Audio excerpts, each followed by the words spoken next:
Le discours d'Emmanuel Macron qui est revenu effectivement sur ce qui ressemble être un appel à la mobilisation générale. La patrie a besoin de vous. Voilà ce qu'a dit le président de la République face à cette situation inédite que nous sommes en train de vivre. On entre dans une nouvelle ère. Il va falloir faire des efforts budgétaires importants. Voilà ce que dit ce soir le président pour répondre à cette menace russe. Écoutez.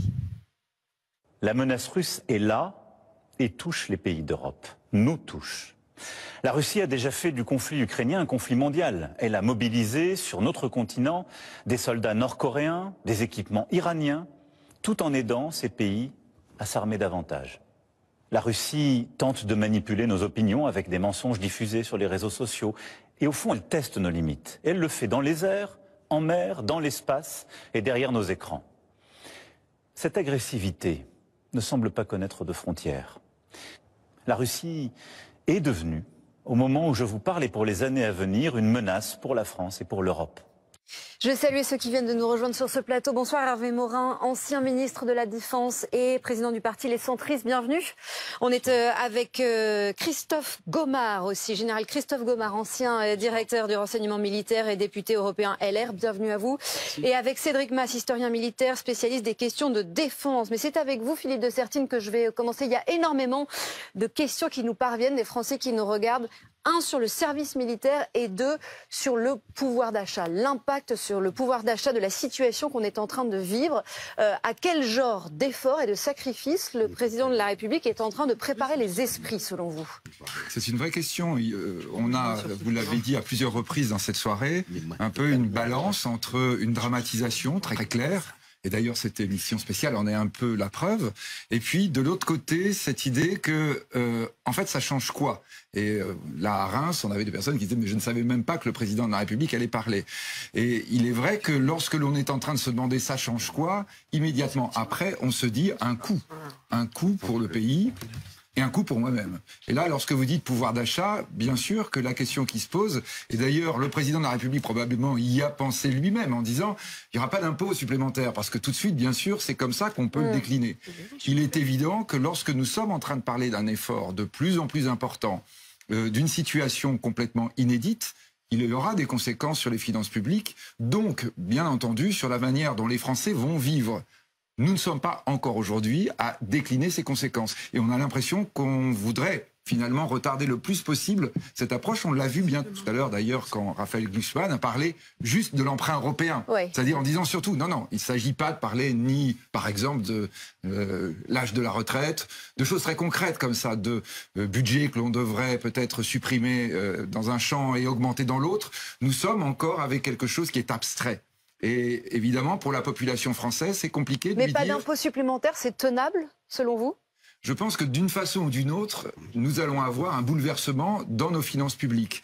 Et je crois que vraiment, on a un autre élément peut-être qui n'a pas encore été évoqué, c'est le fait que, par exemple, l'augmentation de l'emprunt massif que va faire l'Allemagne, qu'elle a annoncé, un effort extrêmement important, des centaines a déjà de milliards d'euros. Exactement. Et pour commencer... Un changement de paradigme total du côté... Alors, un changement de paradigme par rapport vraiment à ce que pense l'Allemagne depuis l'avant Seconde Guerre mondiale. C'est pour ça que les Allemands étaient toujours sur cette logique de dire on ne doit pas avoir de déficit trop fort, parce que c'est ça qui avait emmené le nazisme et la guerre.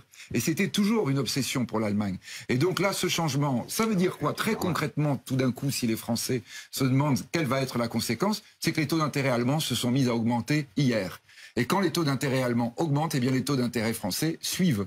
La dette française risque de coûter de plus en plus cher, simplement parce que nos voisins, de toute façon, vont être obligés de s'endetter et donc de mettre une tension financière. Et là, tout d'un coup, ça devient concret. Général Christophe Gomard, s'endetter, mettre de l'argent sur la table, mais pourquoi? Pour faire quoi? Si j'écoute bien ce qu'a dit Emmanuel Macron ce soir, il dit l'objectif c'est de doubler notre budget de défense d'ici 2030. Donc d'après les calculs d'Emmanuel Le Chypre, on serait à 50 milliards. Il va falloir aller chercher à peu près 50 milliards d'euros supplémentaires. 50 milliards. Pour faire quoi? Ça se traduirait comment? Comment on utiliserait ces milliards? Quel est le pôle de dépenses où il faudrait investir le plus aujourd'hui? Alors pour l'instant, Emmanuel Macron, c'est beaucoup de paroles. Derrière, les actes ont toujours du mal à suivre.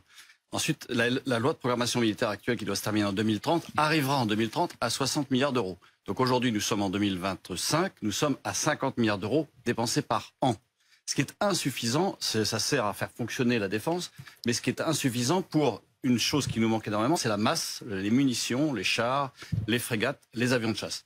Et derrière ça, c'est également tout ce qui est structure de commandement. C'est-à-dire que au-delà du fait qu'il faille investir dans ce que j'appelle la masse, c'est-à-dire le nombre de chars, de canons et de munitions, il faut également investir dans tout ce qui est intelligence artificielle, tout ce qui est quantique, tout ce qui est monde du cyber, tout ce qui est dans l'espace, c'est-à-dire en fait des choses qu'on a aujourd'hui, mais de manière très, comment dirais-je, échantillonnaire. Donc il est nécessaire en effet de dépenser plus. Et est-ce que c'est suffisant quand il monte le budget à du coup 100 Alors si vous montez aujourd'hui, on est à moins de 2% du budget. Si on monte à 3,5%, on monterait à 80 milliards d'euros par an. Et si on monte à 5%, on serait à plus de 100 milliards d'euros par an. Ce qui effectivement... Où trouve-t-on l'argent? C'est la question que tout le monde se pose évidemment. Et derrière les messages du président de la République ce soir, on se dit mais comment va-t-il les trouver? S'il n'augmente pas les impôts, s'il réduit, il dit il va falloir du courage. Ce courage, où le trouve-t-on? Est-ce qu'on réduit les dépenses sociales? Financement public et financement privé. Oui, alors ça peut être une solution. Mais derrière, il va falloir emprunter aux Français, en fait. C'est-à-dire qu'à travers des obligations, à travers un livret A dédié à la défense, enfin, je veux dire, il y a sans doute des solutions. Mais est-ce qu'il va nous dire demain de travailler plus? Est-ce que c'est ça son message subliminal? Est-ce que son message subliminal, c'est on va réduire le nombre d'agences étatiques dont beaucoup ne servent à rien, etc. On voit pas. Pour l'instant, ce sont des annonces, mais il n'y a rien de concret derrière. Et c'est ce que j'allais dire. Ça, c'est dans le cas où effectivement les Européens passent des paroles aux actes. On verra ce qui ressortira de ce sommet européen de demain. Mais s'il n'en ressort rien, Cédric Maes, si les Européens ne parviennent pas à se mettre d'accord, Emmanuel Macron a aussi bien insisté ce soir sur le fait que la menace russe est désormais sans limite, sans frontières. Donc qu'est-ce que ça veut dire ça? C'est vraiment ce que je retiendrai de positif de ce discours, de cette intervention. C'est qu'enfin est posée sur la table une situation, un constat qu'on aurait dû faire il y a 10 ans déjà. Parce que si on l'avait fait il y a 10 ans et qu'à l'époque on avait fait le 10e des efforts qu'il va falloir faire aujourd'hui, on n'en serait pas là. Donc déjà, l'hostilité de la Russie, c'est quelque chose d'aujourd'hui qui est incontestable, à part pour les gens qui sont corrompus et qui servent d'agents d'influence à la Russie. Mais il faut passer aux actes, comme vous le disiez, et passer aux actes, ça commence par lui-même, qu'il arrête d'annoncer ses allocutions sur le réseau d'Elon Musk, qu'il arrête d'envoyer ses ministres faire des interviews dans des médias qui sont aujourd'hui financés ou en tout cas affiliés.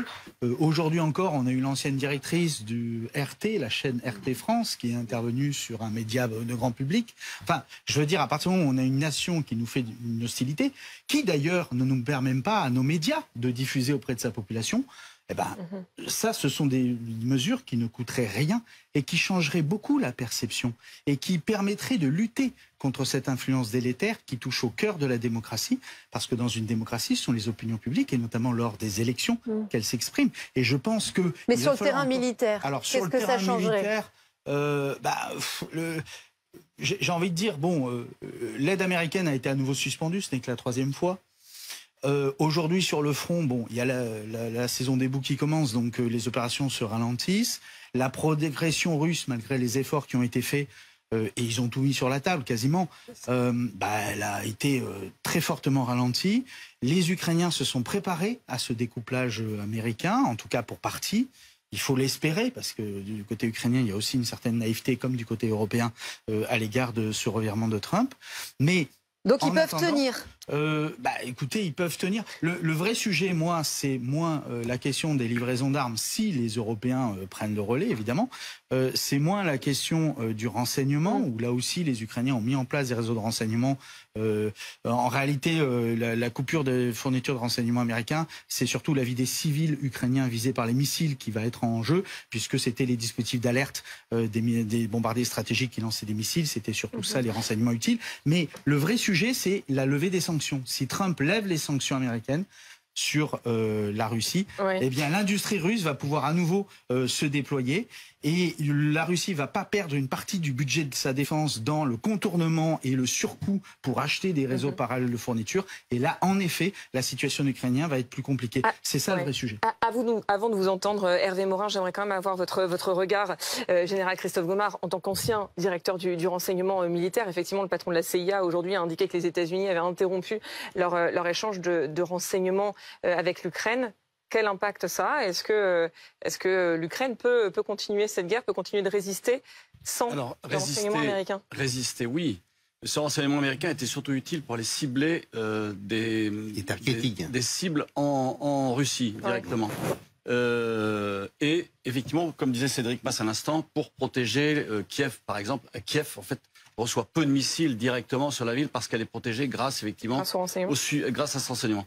Et derrière, les Américains ont aussi demandé aux Occidentaux de ne plus donner de renseignements aux Ukrainiens.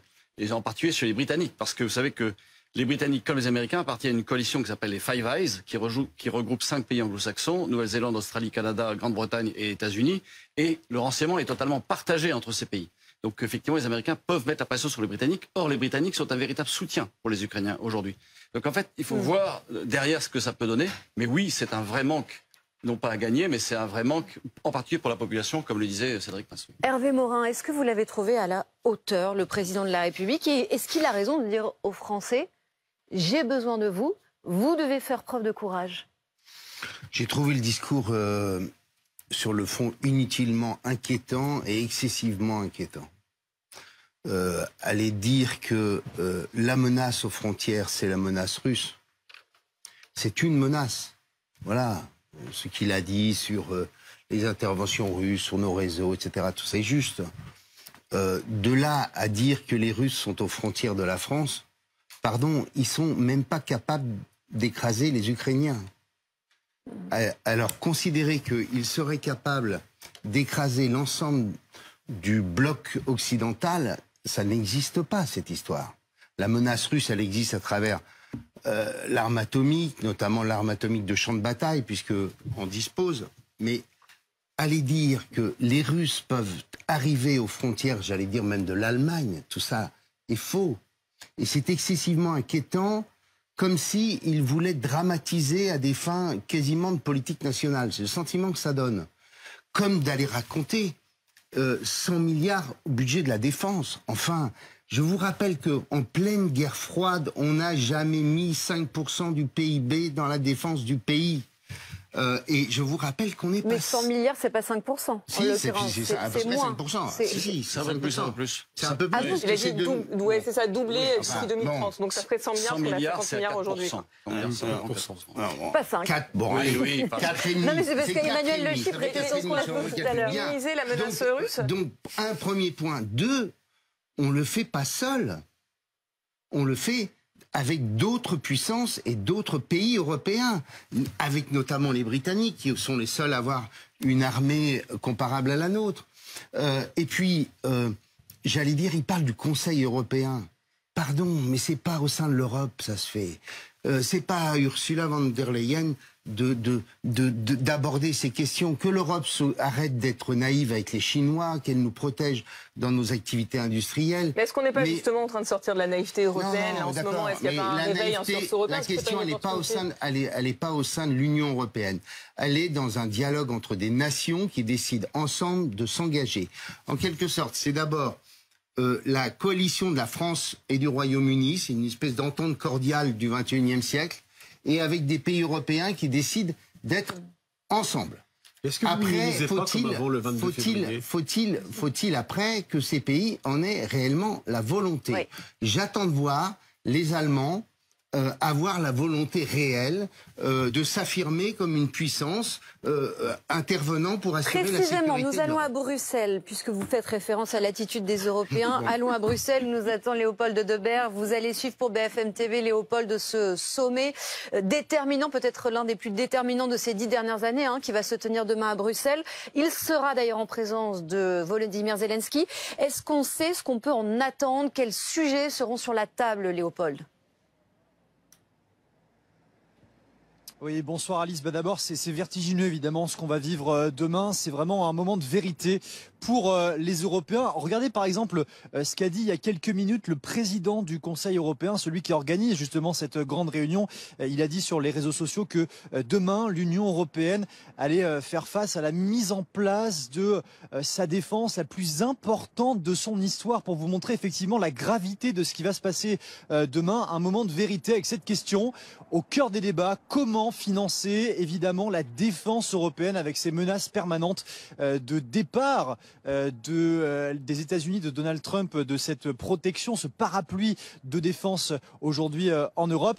Alors vous avez vu qu'Ursula von der Leyen effectivement a dévoilé ce plan de 800 milliards, alors 150 milliards d'argent entre guillemets frais pour essayer de réinvestir dans un armement plus ou moins commun, même si les détails ne sont pas encore dévoilés. Et puis 650 milliards cette fois-ci qui vont reposer sur les États, qui devront pour certains passer de 2% de leur PIB consacré aux dépenses militaires à 3 ou 3,5%. Objectif aussi, Alice, demain d'une photo de famille, évidemment, des 27 unis. Mais j'attire votre attention sur deux personnages très ambigus, parfois considérés comme des chevaux de Troie de Donald Trump et de Vladimir Poutine. Évidemment, le premier, c'est Viktor Orban, le Premier ministre hongrois, reçu ce soir par Emmanuel Macron, qui tente d'essayer de le ramener à la raison, même si c'est très peu probable. Viktor Orban, qui à plusieurs reprises a demandé aux alliés européens de se tourner plutôt vers Vladimir Poutine pour négocier, qui a fustigé des réunions qui ne servaient à rien. Et puis Viktor Fico, alors lui c'est le Premier ministre slovaque, et alors lui il est également très pro-Poutine. Il a qualifié le président Zelensky encore il y a quelques heures de comédien. Voilà, demain c'est en gros l'heure de vérité, ça passe ou ça casse pour les Européens. Merci Léopold Debert. Avant de vous entendre Elsa et Bruno sur cette capacité de l'Europe à se mettre d'accord demain, moment de vérité, dit Léopold Debert, j'aimerais qu'on s'arrête 2 secondes sur les chiffres, Philippe Dessertine. Ce que disait Léopold, c'est qu'attention, parce que le chiffre annoncé par Ursula von der Leyen, ce plan à 800 milliards d'euros, comme ça le chiffre est vertigineux, mais en fait ce qu'on comprend, c'est que le gros de l'effort, 650 milliards, ça va reposer en fait sur les États membres. Et il faut que ça repose sur les États. Ça c'est le mode de fonctionnement européen d'ailleurs, qui oblige. Non mais il n'est pas question d'un emprunt à 800 milliards d'euros. C'est-à-dire, vous vous rendez compte, 800 milliards, c'est effectivement les dépenses, enfin on est à 900 milliards les dépenses annuelles des États-Unis. C'est-à-dire que ce serait un effort absolument énorme. Entre parenthèses, on ne sait pas à qui on achèterait les armes, parce que quand vous allez avoir l'argent, on achèterait fortement des armes aux États-Unis. Ce sont les seuls aujourd'hui. Elle a précisé acheter européen, de la conception à la production. Oui, c'est ça, de la conception à la production. Or, aujourd'hui, on n'a pas les capacités de produire pour 900 milliards. Enfin, voyez, pour 800 milliards. Donc déjà, dans le plan qui est mis en œuvre, on est dans quelque chose d'absolument énorme qui suppose, en effet, qu'en réalité, ce soit État par État que l'on ait cet effort de, entre guillemets, d'économie de guerre, de montée en puissance. Il faut rappeler, effectivement, que nous sommes aujourd'hui, nous, à peine à 2,1, donc ça veut dire effectivement monter à 3. Les Allemands sont très loin, ça veut dire que beaucoup d'États doivent, s'ils doivent monter tous à 3, ça nous fait effectivement 3%. Ça nous fait des grosses dépenses, et je le répète, avec des vraies questions sur à qui allons-nous acheter ces armes, qui va pouvoir produire aussi vite un matériel aussi important et aussi sophistiqué. Et sur cet effort de guerre, il y a une solution qui revient beaucoup dans la bouche des Français, qui est un peu plus complexe qu'on le pense, c'est la saisie des avoirs russes qui ont été gelés dans le cadre des sanctions qui ont été mises en place. Olivier Faure, ce soir, dit Hervé Morin, les avoirs russes doivent être saisis, il faut enfin en appeler au patriotisme fiscal et faire contribuer les ultra-riches. La France, pour l'instant, est opposée à cette solution qui pose aussi des questions de droit international. Raphaël oui, nous on a bossé là-dessus, c'est réglé. Vous en pensez quoi, vous, Hervé Morin? Saisir les avoirs russes, j'ai cru voir le Premier ministre, j'ai lu que le Premier ministre britannique considérait qu'une partie du financement de l'effort militaire du Royaume-Uni serait sur les avoirs russes. Donc si les Britanniques le font, a priori d'autres doivent pouvoir le faire. Je ne sais pas le parallélisme des formes. Est-ce que vous pensez qu'on doit le faire? L'ont fait aussi. Est-ce que c'est une bonne solution? Qu'il faut le faire, mais j'allais dire, d'abord la question c'est la volonté. La volonté de se dire désormais notre sécurité, on va l'assumer par nous-mêmes. Quand vous avez connu pendant des décennies l'avachissement complet des nations européennes qui considéraient que c'était tellement bien, tellement confortable d'être protégé par les Américains et surtout de n'avoir aucune volonté, pas même dans son espace de sécurité. Je vous rappelle qu'à chaque fois qu'on menait une opération militaire en Afrique, on n'avait à peu près personne avec nous, alors que c'est pourtant l'espace de sécurité des Européens. Bien, au Mali, souvenez-vous, on a été seuls. Bon, et je peux citer, quand j'étais ministre de la Défense, le Tchad, on était ensemble, général. Bon, donc tout ça démontre que d'abord, c'est une affaire qui concerne les nations. Ça ne concerne pas la Commission européenne, avec des débats, avec des présidents de quelques pays qui vont vouloir autre chose. C'est des pays qui décident d'être ensemble, et il y a un certain nombre de choses à faire. Et on sait ce qu'il faut faire. D'abord, il faut qu'on puisse si on veut être autonome stratégiquement, il faut grosso modo savoir, d'abord. Savoir, c'est donc être capable d'avoir un espace satellitaire et avoir les satellites, les moyens d'observation qui vous permettent de savoir exactement où se situe le risque, la menace. Aujourd'hui, on fait appel aux Américains, au moins en partie. On a des bribes, mais on les a pas complètement. Bon, je limite à cet élément-là. Le renseignement. Bien entendu, il y a tout ce qui concerne les nouvelles menaces, la cybersécurité, etc., etc. Donc tout ça, il faut investir.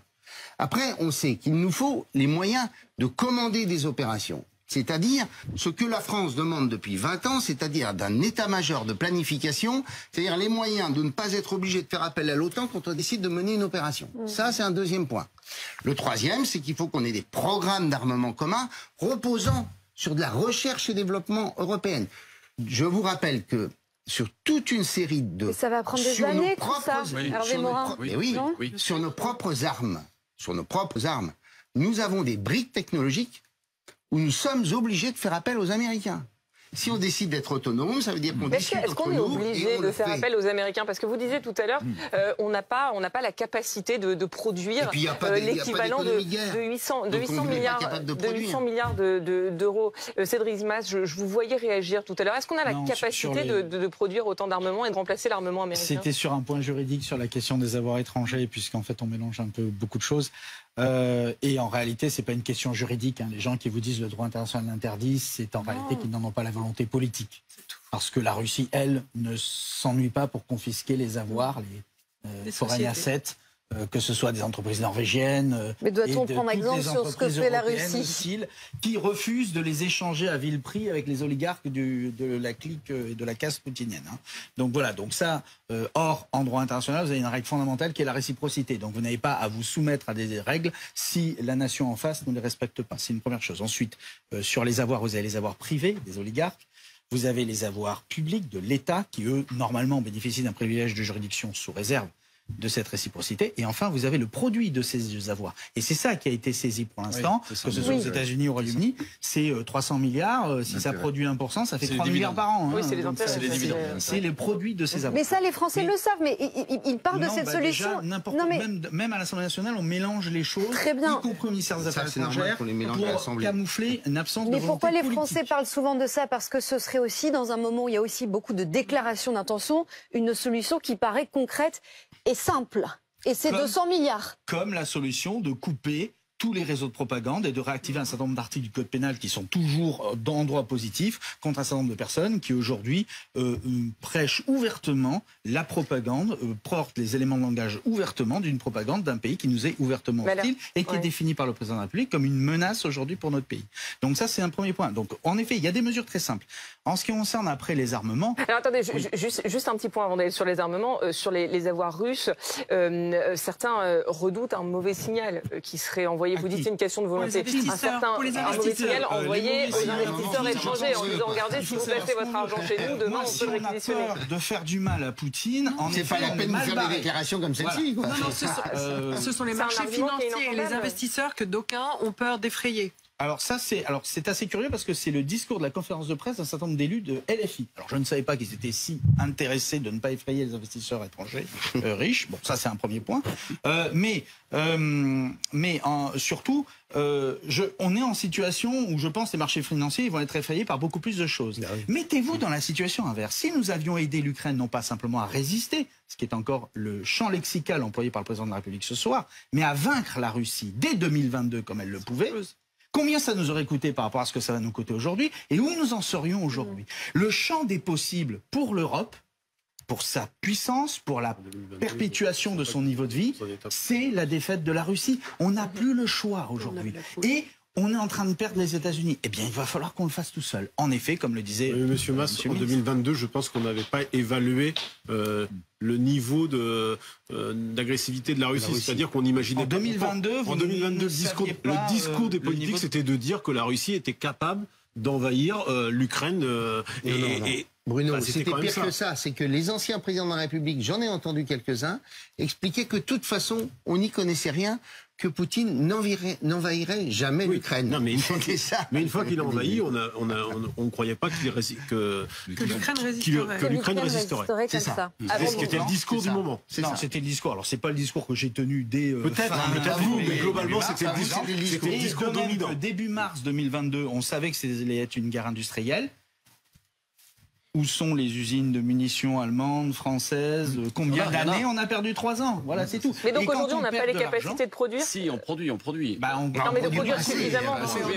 On est passé de 500 obus par an à 100 000 obus par an en production nationale française. Pourquoi? Ce qui est déjà... Mais ce qui est énorme, non? Oui, c'est énorme. Donc est-ce qu'on est à plein régime? En termes de consommation par rapport aux fonds extérieurs. Pardonnez-moi, mais est-ce qu'on peut s'affranchir des États-Unis aujourd'hui en matière d'équipement? Et ce sont les États-Unis n'ont pas les mêmes problèmes. Ont le même problème. C'est-à-dire que la capacité de production en France, c'est assez simple. Ce sont les entreprises privées. S'il n'y a pas de commandes, il n'y a pas assez de commandes, eh ben, ils ne fabriquent pas. Pour monter des chaînes de production supplémentaires, ça veut dire qu'il faut des ingénieurs, des techniciens, des ouvriers supplémentaires. Très bien. Si la commande, il y a X commandes et ça s'arrête dans 5 ans, que font ces industriels avec les ingénieurs, les techniciens et les ouvriers en plus? Donc il faut qu'ils aient des perspectives d'avenir. Sinon, ils ne vont pas produire plus. Il faut qu'on réponde, Cédric Masse, à ceux qui nous regardent, qui nous font parvenir leurs questions grâce à ce fameux QR code qui s'affiche régulièrement en bas de l'écran. Et surtout grâce à Lisa Adef qui vient sur ce plateau pour nous relayer ces questions. Rebonsoir Lisa. Rebonsoir. Question de Florian, 43 ans, qui vient de Pia, c'est dans les Pyrénées-Orientales. Pourquoi ne pas prévoir une réserve de citoyens français plus large et prête à toute éventualité, quelle qu'elle soit? Qui veut répondre à cette question? Moi, je veux bien répondre. Ouais. Tout le monde veut répondre. Non, mais pour avoir une réserve de citoyens, encore faut-il avoir des réservistes en suffisamment grand nombre. Comment produit-on des réservistes aujourd'hui, sachant qu'il n'y a plus de service national? Autrefois, c'était assez simple. Les gens du service national devenaient des réservistes après leur service. Aujourd'hui, ça n'est pas le SNU qui produit des réservistes. Il faudrait en effet augmenter le nombre de volontaires pour effectuer un service national, à partir desquels on aurait des réservistes. Après, il faut payer ces réservistes. Et il faut que les entreprises elles-mêmes, il faut les équiper. Et il faut que les entreprises également acceptent de les lâcher pendant au moins 15 jours, 3 semaines par an pour les entraîner, pour qu'ils apprennent à tirer ou pour qu'ils continuent à s'entraîner à tirer, etc.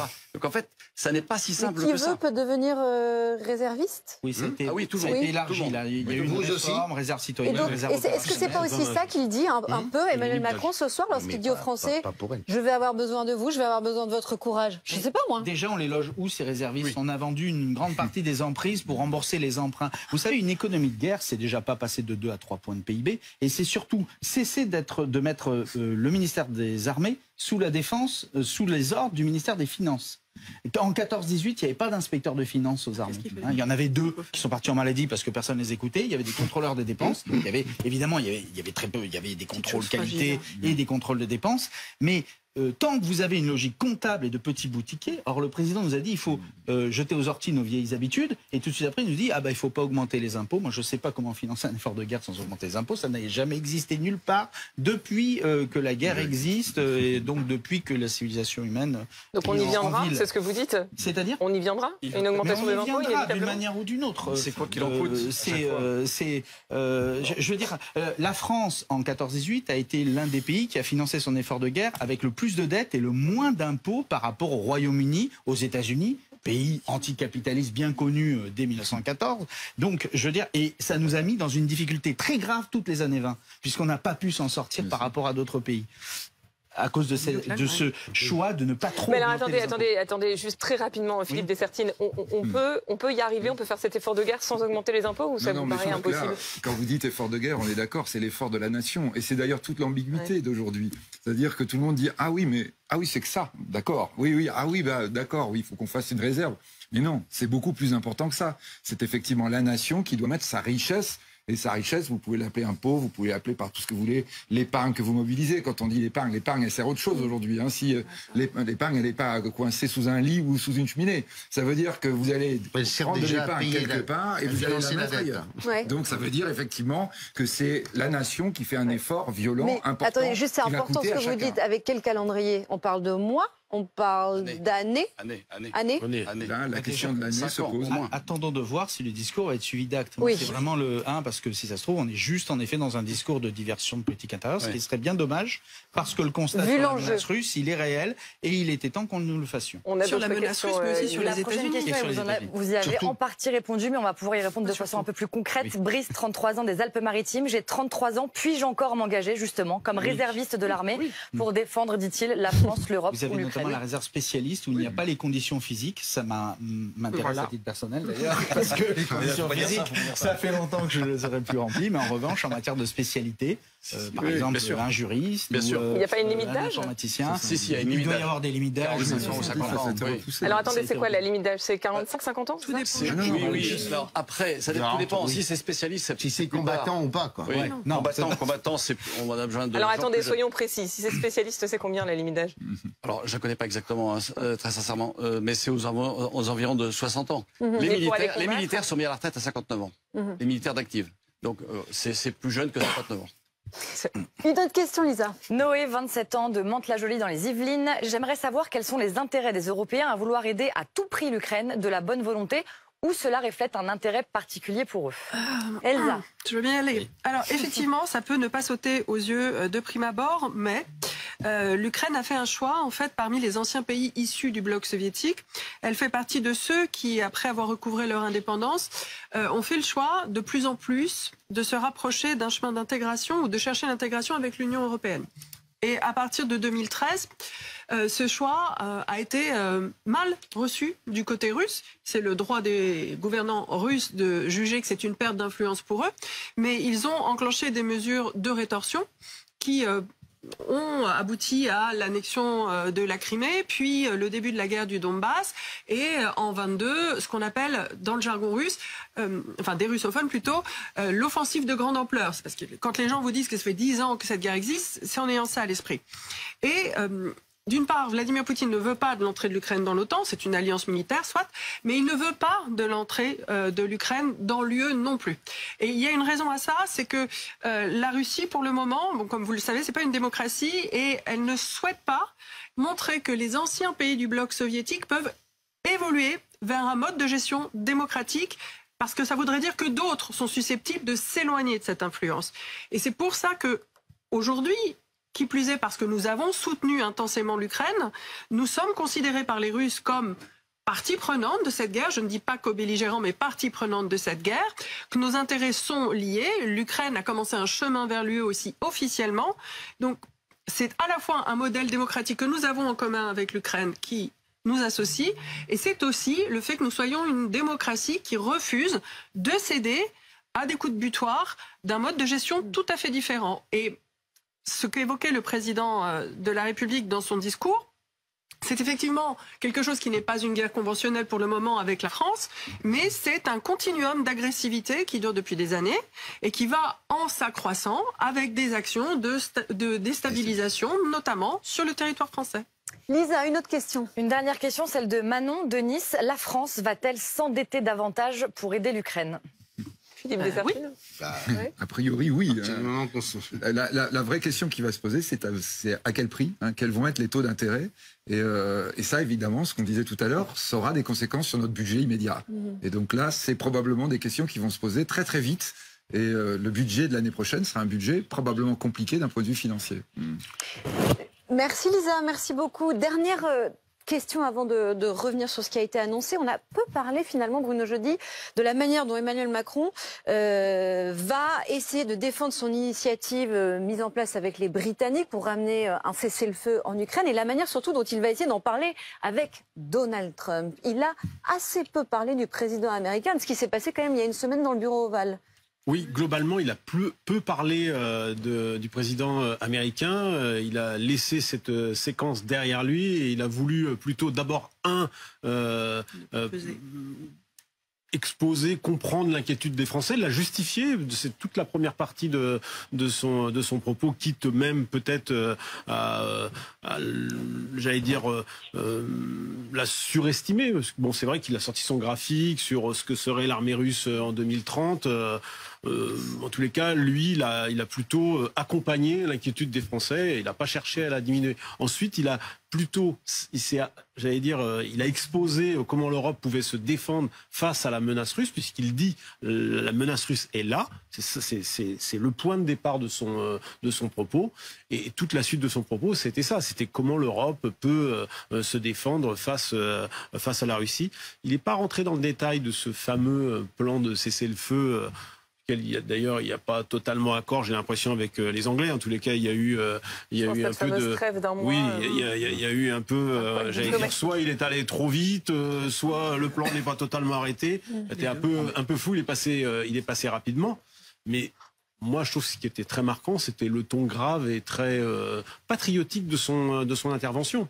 Je pense que Emmanuel Macron, contrairement à ce que disait tout à l'heure Hervé Morin, il se place dans la situation où, en 2022, il a peut-être fait partie des chefs d'État qui ont minoré la menace russe, et aujourd'hui, il ne veut pas être dans le camp d'une partie de la classe politique française qui est en train de minimiser peut-être la menace russe. Alors c'est vrai qu'il n'est pas revenu spécifiquement sur cette proposition de trêve, mais il a mis en garde, il a rappelé l'expérience du passé, 2014, les accords de Minsk, le cessez-le-feu qui est rompu par la Russie, et donc la nécessité d'avoir des garanties de sécurité une fois la paix conclue, et donc cela passerait par des troupes européennes au sol. Écoutez. Une fois la paix signée, pour que l'Ukraine ne soit pas à nouveau envahie par la Russie, il nous faut le préparer. Cela passera à coup sûr par un soutien à l'armée ukrainienne dans la durée. Cela passera aussi peut-être par le déploiement de forces européennes. Celles-ci n'iraient pas se battre aujourd'hui, elles n'iraient pas se battre sur la ligne de front, mais elles seraient là, au contraire, une fois la paix signée, pour en garantir le plein respect. Cédric Masse, on a du mal à saisir ce que seraient exactement les modalités d'application et de mise en place de ces forces européennes qui seraient peut-être déployées. J'ai deux soucis avec cette partie de l'intervention du président de la République. Le premier, c'est que vous ne pouvez pas mobiliser les gens et en même temps leur dire on va tenter à nouveau de faire la paix. Ça, c'est une première chose. Et la deuxième, c'est que quoi qu'il arrive, peut-être qu'il faut être en posture de nous aussi, on veut la paix, on veut pas la guerre, pour des questions de récit, de narratif politique, comme diraient les anglo-saxons. Mais en réalité, pour l'instant, on est sur un projet de paix qui ne tient pas plus la route que celui de Trump, puisqu'il oublie la Russie. C'est-à-dire que Trump veut négocier la paix avec Poutine sans s'occuper de l'Ukraine, et nous, on négocie la paix avec l'Ukraine sans s'occuper de la Russie. Dans les deux cas, c'est la certitude d'aller à l'échec. Et surtout, en sachant que, et il l'a dit, quelle serait la valeur de la signature de Poutine? Et moi, j'ajoute, quelle serait la valeur des garanties de sécurité des États-Unis d'un Donald Trump? Enfin, je ne sais pas, les garanties de sécurité offertes par Donald Trump au gouvernement quand on vous écoute, on se demande comment on va y arriver. Parce qu'en fait, on a l'impression qu'avec... Alors, la solution est très simple. Elle est très simple. Il faut que la Russie perde en Ukraine. C'est tout. Voilà. Il faut donc aider l'Ukraine à vaincre la Russie. Mais alors, attendez, quel est le prix que nous payons aujourd'hui? Quel est le prix que les Ukrainiens payent aujourd'hui et depuis 3 ans? Mais comment vous voulez aider l'Ukraine à vaincre la Russie alors que ça fait 3 ans, avec le soutien américain, l'Ukraine n'arrive pas à vaincre la Russie? Alors, aujourd'hui, il y a un désengagement. Le soutien américain lui a été retiré à plusieurs reprises. Il n'a jamais été à la hauteur des besoins de l'Ukraine. Et surtout, le soutien européen a mis beaucoup de mal à se démarrer, donc on va juste prendre éventuellement, si tout se passe bien, le relais, mais en tout état de cause, on n'a jamais voulu aider l'Ukraine à vaincre la Russie, sinon on l'aurait autorisé à frapper en territoire russe, sinon on ne l'aurait pas interdit d'utiliser les armes qu'on lui livrait à la on leur a refusé des avions on leur a refusé des chars, puis on leur a livré trop tard, on leur a refusé des avions. Mais est-ce qu'on est en capacité de prendre le relais financièrement, en termes d'équipement, même en termes de renseignement en général? Moi, ce que je trouve paradoxal, si vous voulez, c'est que d'un côté, on a le discours d'Emmanuel Macron, et que de l'autre, en ce moment, Donald Trump annonce que Zelensky est prêt à négocier, etc. Donc en fait, il y a deux tentatives de règlement de cette guerre. D'un côté, l'Europe dit, effectivement, comme dit Cédric Masse, on traite ça sans les Russes. Et de l'autre côté, les Américains disent mais c'est bon, on va y arriver à cesser le feu. Donc en fait, on voit bien derrière. Ceci étant dit, vendredi dernier, quelques jours avant, Donald Trump disait aussi on est tout près de boucler un accord. Et on a vu ce que ça a donné vendredi. Chez Trump, il y a beaucoup de Trumperie. Il y a des annonces assez particulières. sans derrière de réalité, et il ment beaucoup sur les chiffres. Quand il dit que les États-Unis ont plus cédé que l'Europe, ce qui est faux en termes de chiffres. C'est qu'ils n'ont pas dépensé 350 milliards de dollars comme ils le disent, mais on est plus proche des 180 milliards, et l'Europe est au-dessus. Mais est-ce que les deux ne peuvent pas être liés? Le fait que finalement ce dialogue entre Trump et Zelensky s'améliore et que les Européens en parallèle disent nous on a potentiellement une formule de retour de cessez-le-feu. On ne peut pas accepter en tant qu'Européens qu'un conflit se règle entre deux non-Européens que sont Donald Trump et Vladimir Poutine. Surtout si c'est sur notre dos. Surtout si c'est sur notre dos. Parce que c'est ce qu'on dit, c'est que quand on n'est pas à la table des négociations, c'est qu'on est au menu. Donc en fait derrière... je pense qu'il est nécessaire, en effet, qu'Emmanuel Macron, et là je rejoins Hervé Morin, c'est-à-dire qu'il faut une coalition des volontés. Quels sont les pays qui sont volontaires pour tenter de régler ce problème, c'est-à-dire de manière un peu militaire? Sur les troupes notamment? Alors, ce qui est intéressant, c'est une des annonces qu'il a faites ce soir, c'est la réunion des chefs d'état-major des pays volontaires qui devraient se réunir à Paris la semaine prochaine. C'est ce qu'il propose. Mais c'est précisément ce que propose le président. Oui, c'est ça, c'est ce que je dis. C'est ce que je dis. Et qui est pour et qui est contre sur cet envoi de troupes européennes? On ne sait pas. Il y a les Anglais, sans doute. Les Italiens, Mélanie a dit qu'elle voulait pas. On n'a rien eu sur les Allemands. Oui. Peut-être que le président ne voulait pas non plus préempter ce qui va se dire demain. Je pense qu'on pourrait aussi aisément lui reprocher de prendre la décision pour un consortium d'États. Il l'avait déjà fait. Il avait déjà parlé en avance. Il s'était fait reprocher ça par ses amis européens après. N'est-ce pas? Donc là, ce soir, il a dû tempérer son discours sans doute. Mais vous, Hervé Morin, vous êtes quand même très sévère ce soir, je trouve, à l'égard du président de la République, alors que finalement, lorsqu'on lit votre tribune qui était publiée il y a quelques jours dans le Figaro, et qu'on entend le président ce soir, il y a quand même une philosophie commune, partagée, c'est que le sort de l'Europe ne doit plus être décidé à Washington. Vous insistez beaucoup là-dessus dans votre tribune, et il a beaucoup insisté ce soir là-dessus. Mais on est tous d'accord là-dessus. Bah non, mais c'est déjà pas mal. On est tous d'accord. Mais oui, mais et après c'est une question. Après c'est une question de ton. Et je trouve que le ton est excessivement inquiétant. Le ton est trop grave.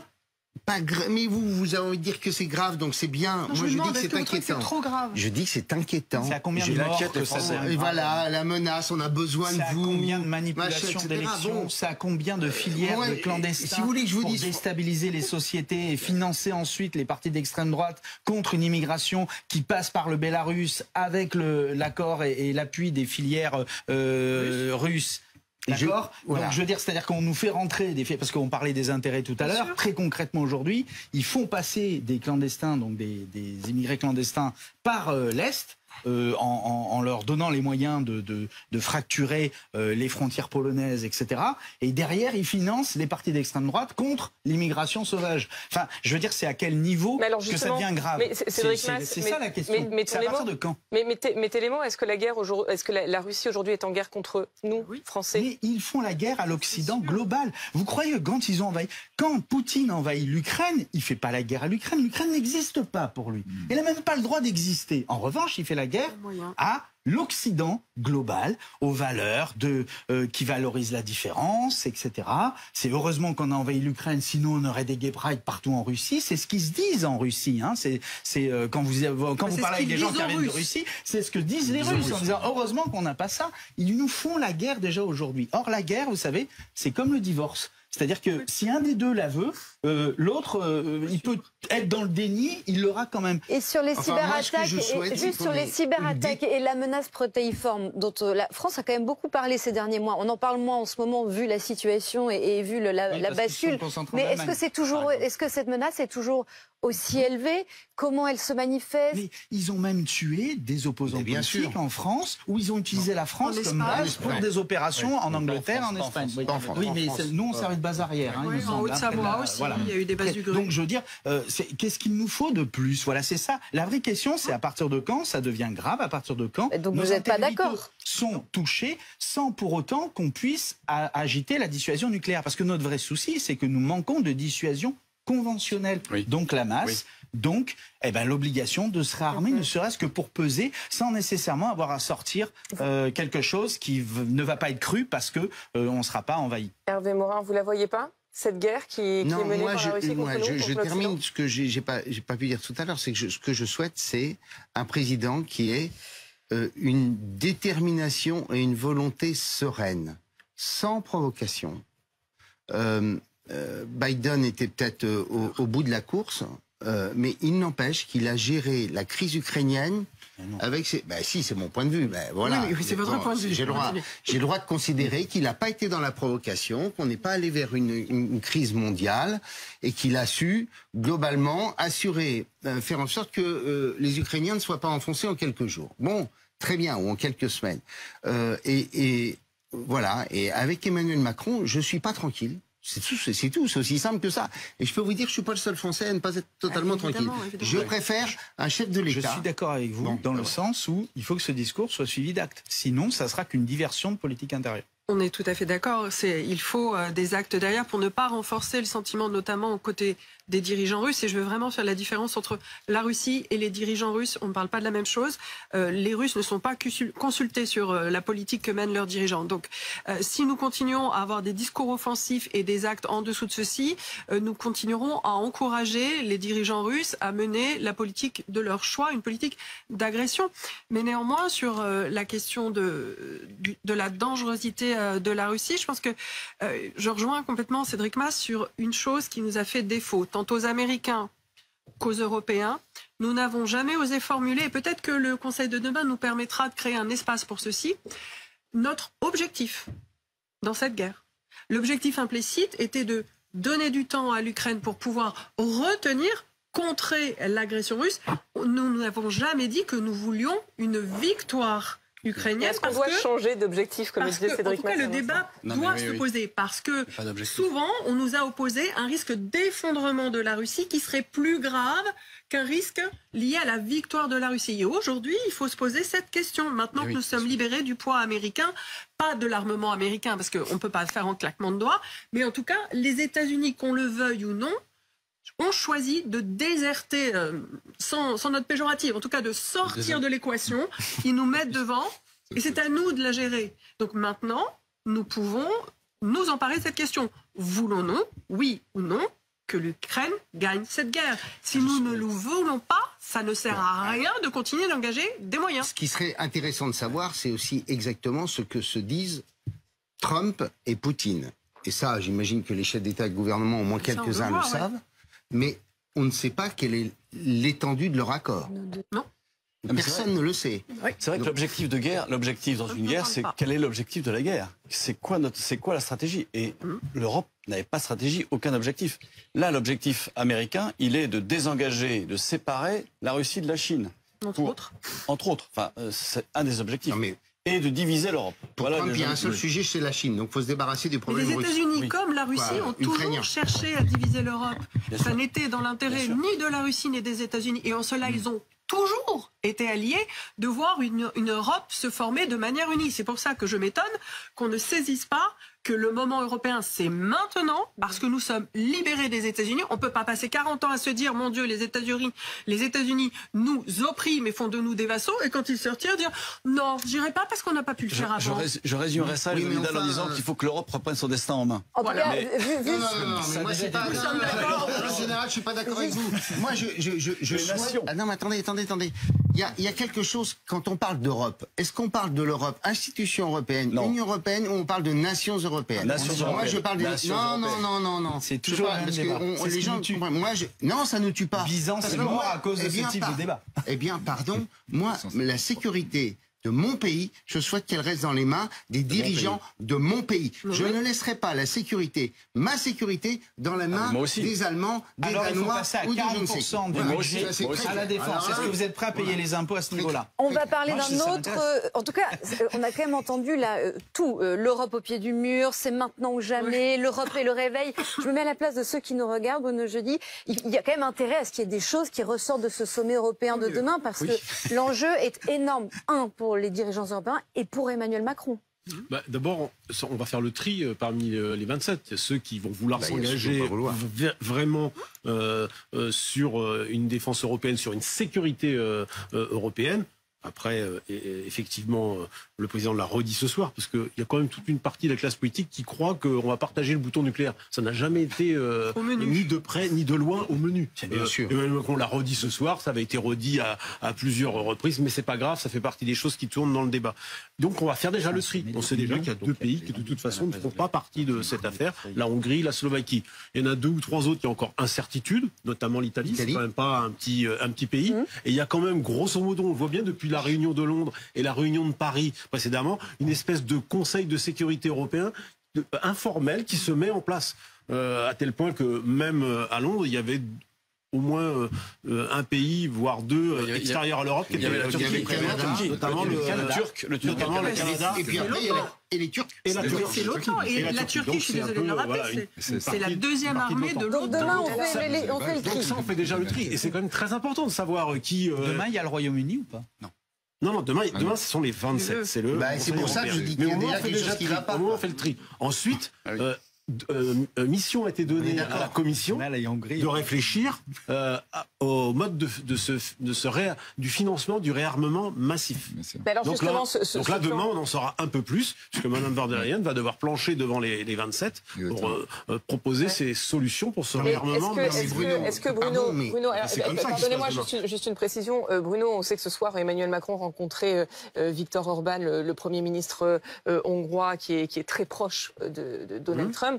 Est-ce que demain, Viktor Orban peut bloquer ce plan à 800 milliards d'Ursula von der Leyen? On va pas se retrouver. Pour faire simple, Perrine, on va pas refaire ce qui s'est passé dans ce fameux été 2021, lorsque l'Europe a resté pendant 3 jours bloquée à Bruxelles pour trouver un accord à l'époque sur le grand emprunt européen pour mutualiser les dettes pour payer la Covid. Donc on soit clair, les 27 ont fini par se mettre d'accord au bout de 3 jours de crise. Non, cette fois-ci, il n'y aura pas ça. Cette fois-ci, Mme von der Leyen va présenter son plan. Les pays européens vont repartir avec cette idée de plan. Et ce sera, ils se mettront d'accord, ils se mettront pas d'accord. Sans doute pas les 27. Je pense que c'est ce que Emmanuel Macron a voulu valider ce soir ou pas, ou sceller avec Viktor Orban pour savoir s'il en était ou pas. Et demain, il dira ce qu'il voudra. Mais la question des 27 sera pas un enjeu demain. La question, c'est savoir. Il faut évidemment qu'il y en ait un maximum. Je pense que c'est d'abord l'objectif. Et deuxièmement, qu'ils se mettent d'accord sur le montant qui relèvera de l'emprunt et le montant qui relèvera, j'allais dire, de leur part, non mais attendez, il y a quand même une chose qu'il ne faut pas oublier dans cette histoire, c'est que ce soit de l'argent européen ou de l'argent national, ça reste toujours de l'argent national, parce que je vous rappelle que le budget européen, il est fait de contributions nationales. Donc, on n'a pas besoin de Bruxelles. Là, on a besoin de Bruxelles pour une seule chose. On a besoin de Bruxelles soit pour des programmes de recherche et de développement. Mais je voulais vous raconter des anecdotes de commissaires européens quand l'Europe a décidé de s'engager un peu dans les questions de défense. C'était quand même drôlatique et ubuesque. Mais ce dont on a besoin de l'Europe, c'est qu'elle dise ce que von der Leyen a dit, je crois, hier ou avant-hier, c'est désormais la règle des 3% ne s'applique plus sur les crédits militaire. Voilà. C'est la seule chose. On les sort du calcul des 30%. Pour la France, c'est pas une petite affaire. Non, si la Commission peut emprunter sur les marchés à des taux intéressants par sa capacité à lever des fonds et qu'elle nous permet ensuite, nous, de contracter de la dette auprès de la Commission, c'est quand même mieux que de contracter de la dette auprès des Chinois, auprès des Japonais ou auprès des Américains. Donc il y a quand même une contribution. Donc vous dites ça n'est pas rien. Autre sujet, messieurs, dames, sur lesquels on voulait revenir, vous y avez fait allusion, Bruno Jeudi, c'est la dissuasion nucléaire. Le président de la République a rappelé ce soir qu'il allait poser un débat, ouvrir un débat stratégique sur ce sujet. On va voir ce que ça veut dire exactement, ce que ça implique, mais écoutez-le d'abord donc sur ce sujet. Il faudra des réformes, des choix, du courage. Notre dissuasion nucléaire nous protège. Elle est complète, souveraine, française de bout en bout. Elle a, depuis 1964, de manière explicite, toujours joué un rôle dans la préservation de la paix et de la sécurité en Europe.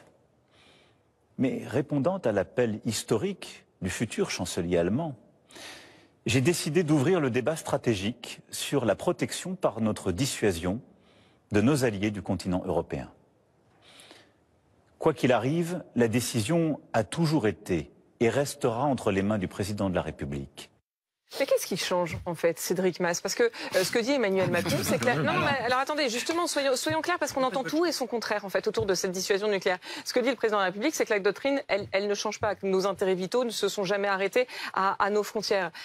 Alors, le partage de cette dissuasion nucléaire avec nos alliés européens, qu'est-ce que ça changerait très concrètement? Ça impliquerait une modification de la doctrine, puisque justement, ça permettrait de fixer... En fait, la doctrine nucléaire, c'est mettre sur le papier... Et la Russie l'a modifié récemment pour des raisons de gesticulation. Et tous les pays, toutes les puissances nucléaires l'échangent là-dessus, mettent sur le papier la ligne rouge à partir de laquelle on considère qu'on est légitime à l'utiliser. Voilà. Donc si vous placez la ligne rouge au-delà des frontières de la France métropolitaine pour l'étendre à d'autres pays... c'est-à-dire étendre le parapluie, bien évidemment que ça change tout. Mais François Hollande, qui était notre invité hier, nous disait mais ça a toujours été le cas en fait. Nos intérêts vitaux ne se sont jamais limités à la frontière française. À ma connaissance, on n'aurait pas nécessairement lancé, on aurait peut-être activé une menace. Attendez, ne parlez pas. Il y a des questions de gradation, donc peut-être éventuellement activer une menace, mais il y a eu le débat pendant longtemps sur est-ce que l'Allemagne de l'Ouest, la Truppe Fulda, est-ce que ça permettait à la France d'activer sa bombe nucléaire avec d'ailleurs les missiles Pluton tactiques. Bon, voilà. Mais si vous voulez, non, c'est quelque chose de très important. Mais qu'est-ce qui est nouveau ce soir? Et qu'est-ce que ça veut dire de dire comme ça solennellement, j'ouvre le débat stratégique sur la dissuasion nucléaire? C'est un projet qu'il a déjà tenté plusieurs fois, qui jusque-là n'a jamais été suivi d'effet, même au niveau du débat. Là, aujourd'hui, il sent que c'est vraiment un projet qui, je pense, lui tient à cœur, parce que ça fait plusieurs fois qu'il remet ça sur le tapis, de ce partage du parapluie nucléaire français, avec peut-être une idée derrière de demander à nos partenaires de contribuer à une partie de la dissuasion. C'est peut-être aussi une idée de ce type-là. Mais en tout état de cause, notre vrai sujet, notre vraie faiblesse aujourd'hui, c'est la dissuasion conventionnelle, que ce soit au niveau français ou européen. C'est pas la dissuasion nucléaire en tant que telle. Après, oui, ça peut permettre aussi d'enrôler des nations qui, au sein de l'Europe, seraient frileuses à s'engager dans un effort contre la Russie, en leur disant mais ne vous inquiétez pas, parce qu'elle serait bien avant nous sur la route des chars russes, ne vous inquiétez pas, on va vous protéger. C'est peut-être quelque chose qui permettrait de valoriser des concessions d'autres gouvernements. Mais moi, c'est surtout la dissuasion conventionnelle qui pose problème aujourd'hui. Et c'est ce qui nous fait défaut, et c'est là-dessus que Vladimir Poutine, qui sait très bien jouer avec les lignes rouges, nous pousse dans sur ce partage de la dissuasion nucléaire. On disait tout à l'heure la question autour de cette défense, cette Europe de la défense, c'est aussi la question du commandement. Est-ce que de facto ça nous donnerait le leadership de cette défense, cette Europe de la défense? Il y a peut-être deux sous-entendus. Le premier, c'est le financement de la dissuasion nucléaire qui coûte cher dans le budget national, parce qu'il faut le entretenir, il faut la valider, le calculateur, etc. Aujourd'hui, constamment la moderniser. Constamment la moderniser, en effet. Les vecteurs doivent être constamment modernisés pour éviter d'être contrés et donc qu'elles perdent toute efficacité. Et puis deuxièmement, ça donne aussi un leadership. Et le fait qu'il le propose alors que le Royaume-Uni, qui est l'autre grande puissance européenne, même s'il n'est pas au sein de l'Union européenne, ils n'ont pas la même autonomie que nous, parce que pour le coup, ils dépendent des Américains aussi pour leur armement nucléaire, comparé à nous, où nous, tout est produit en France. Nous, en effet, c'est de bout en bout. Mais en attendant, peut-être que ça permettrait aussi de s'imposer dans un leadership qui est de plus en plus contesté, parce qu'au niveau des effectifs, par exemple, la Pologne a plus de soldats que la France dans l'armée de terre. On parle même pas de la Turquie. L'armée britannique est classée légèrement au-dessus de nous, 6e et nous 7e dans les armées du monde, en termes de qualité, même si on est la première au sein de l'Union européenne. Bon, là, on peut contester, voilà. Mais il y a débat, comme toujours avec les Anglais, il y a match. Mais en attendant, ça permettrait en effet peut-être de regagner le leadership militaire et d'imposer, ce qui est quelque chose de très important dans la culture militaire française, d'imposer un généralissime français à la tête d'un état-major interallié. On se rappelle des débats de Foch au printemps 1918 qui avaient permis enfin d'avoir ce commandement centralisé. Vous savez, quand attendez, on a une réaction qui nous parvient. Pardon, je suis désolée. Une réaction importante, c'est celle du président Zelensky qui réagit à la prise de parole d'Emmanuel Macron, qui dit « Je suis reconnaissant envers Emmanuel Macron pour sa vision claire et pour nos efforts conjoints en vue de parvenir à la paix. La paix ne peut pas signifier la capitulation ou l'effondrement de l'Ukraine. Elle doit être juste, fiable et durable, et cela ne peut être réalisé qu'au moyen de garanties de sécurité solides et à long terme pour l'Ukraine, l'Europe et le monde entier. Et nous attendons avec impatience de travailler ensemble sur les étapes vers la paix dans les jours à venir. Il sera demain à Bruxelles, hein, le président Zelensky. Et peut-être un point à rappeler qui est un peu paradoxal, c'est que Volodymyr Zelensky, on ne peut pas l'accuser d'être belliciste pour une seule raison, assez claire, c'est qu'il a été élu pour faire la paix. C'est un homme qui a été élu sur un programme de paix avec la Russie. Et il a entrepris de nombreux efforts en ce sens. Et c'est aussi un homme dont on ne peut pas dire qu'il vient d'une frange nationaliste de l'Ukraine, parce que Volodymyr Zelensky, il a dû apprendre l'ukrainien. Sa langue de travail, c'est le russe. Là où il a fait carrière, c'est dans ce qu'on appelle le monde russe. Donc voilà, juste pour replacer un peu Volodymyr Zelensky dans la perspective historique. À la veille de ce sommet européen crucial, Emmanuel Macron a donc pris la parole ce soir. Nous entrons dans une nouvelle ère. La patrie a besoin de vous. On va devoir faire des choix budgétaires importants. Il va falloir faire preuve de courage. C'est ce qu'a dit le président ce soir. Est-ce que vous êtes prêts à entrer dans un effort de guerre? C'est la question que l'on se pose ce soir. On est ensemble en direct jusqu'à minuit et demi. On se retrouve dans quelques minutes. À tout de suite.